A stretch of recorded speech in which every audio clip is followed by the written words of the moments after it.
Quick, think of a manga.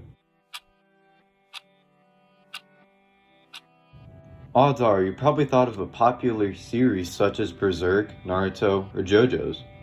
And there's nothing wrong with that. Some of the best series have been discovered by a large mass of people, thus making it a hot and popular series.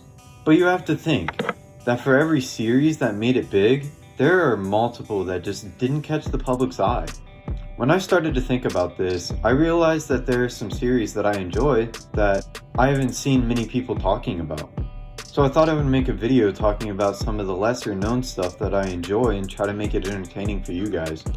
So sit back and relax, grab some water and a snack, and let's hop into the video. Have you ever felt that somewhere in your life you messed up and screwed your future self over, whether it be a big life decision or just a bad choice of eating the whole box of Swiss rolls before you go on a run? Shit. If so, Livingstone is a great manga that you can relate to. The basic premise of this story is that each person in the world is born with a soul that is 90% predetermined their life. If you can do basic math, you would know that this only leaves 10% up to the person's own decision and will.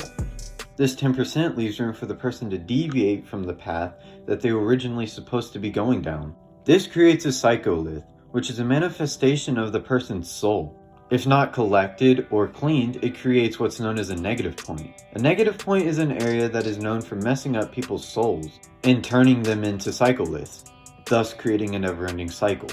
But thankfully, there's an organization that is made to help prevent the negative points from happening or to clean them up if they've already happened and make them normal again. We follow the main character Amino, who has no humanity inside of him and is open to the idea of letting people kill themselves just to make his job easier. On the other hand, we have his partner Sakurai, who is very sympathetic to the victims of the deviation and tries to help them to recover so that they can live their lives again. As you can probably already tell, this is going to create a tension between the two characters. This tension shows us that we have different morals depending on the person. You may be thinking to yourself, this series sounds pretty dark. Does it get any lighter throughout the series? No. This series is meant to be a thought-provoking series that will make you question what you would do if you were in this situation, and how you would have handled the task of trying to rehabilitate someone who wants to die. This series is depressing at some points and makes you just want to step back and think about life for a while. And while I would recommend everyone to read this series at least once in their life, I can understand why you wouldn't want to at some times. If you want a manga that will leave you speechless and also confused at the same time, look no further than Tokyo Kaido. This story follows a group of patients, such as the 19-year-old Hashi. Hashi is a survivor of a car accident that sadly left him with bits of the car still left in his brain.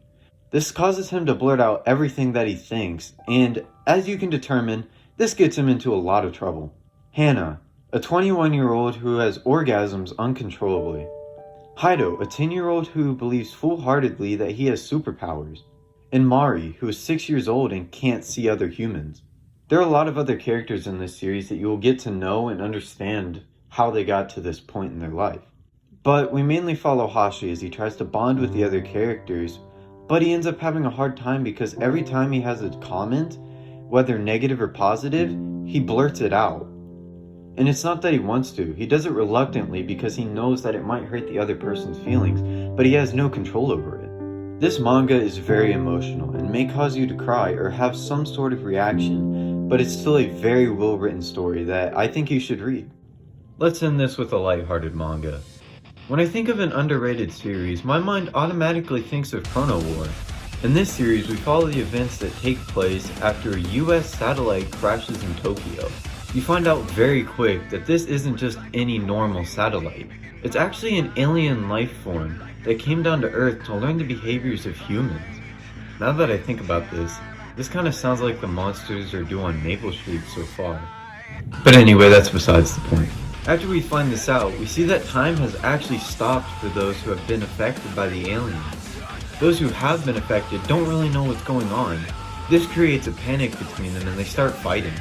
What they are fighting over is how they can control the aliens' powers.